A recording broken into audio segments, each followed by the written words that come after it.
ఒక సంస్థలో అంటే ఒక ఆర్గనైజేషన్లో పీపుల్ ఉంటారని,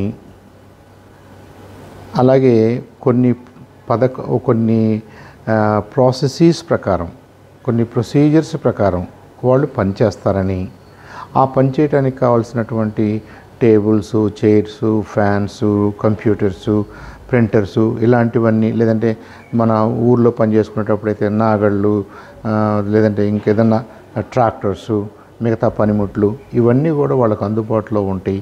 అలా ఉన్నప్పుడు దాన్ని ఒక ఆర్గనైజేషన్ అని అనుకోవచ్చు అని అనుకున్నప్పుడు, ఇదంతా మరి ప్రోయాక్టివ్గా అవసరమైనప్పుడే కాకుండా అవసరం పడే ముందు నుంచి కూడా దీన్ని ప్లాన్ చేసుకుంటూ, మనకు ఎంతమంది అవసరం అవుతారు, ఏమేమి అవసరం అవుతాయి, ఎన్ని రూములు కావాలి, ఏ పనిముట్లు కావాలి, ఎంత డబ్బులు కావాలి, ఎంత డబ్బులు ఖర్చు అవుతాయి, మనం చేసిన పనికి ఎంత డబ్బులు వస్తాయి, మనం చేసిన ప్రొడక్ట్స్ని ఎక్కడ అమ్మాలి, అది అమ్మితే మనకు ఎంత డబ్బులు వస్తాయి, చేయడానికి ఎంత ఖర్చు అయింది, ఫైనల్గా మనకు వచ్చే లాభం ఏంటి, ఇవన్నిటిని గురించి ఎవరో ప్లాన్ చేస్తూ ఉండాలి కదా కంటిన్యూస్గా.